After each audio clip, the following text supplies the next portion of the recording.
Welcome to the Banker Lamp. Please enjoy the video.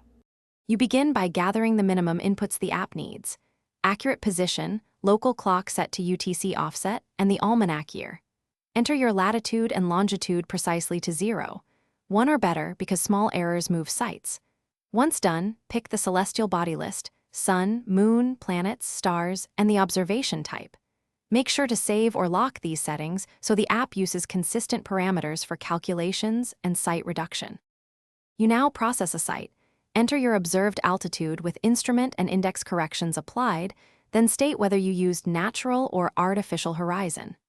Input the exact observation time. Precision to seconds matters because celestial positions change. Once you submit, the app performs site reduction and returns the calculated altitude, computed altitude, intercept, and azimuth.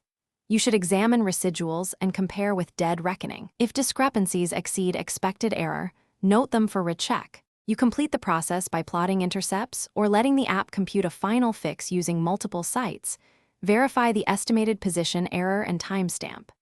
Export the site log or save it to cloud for redundancy because reproducible records are essential. If the app gives inconsistent fixes, stop. Recheck the observation time, index correction, and whether you selected the correct horizon.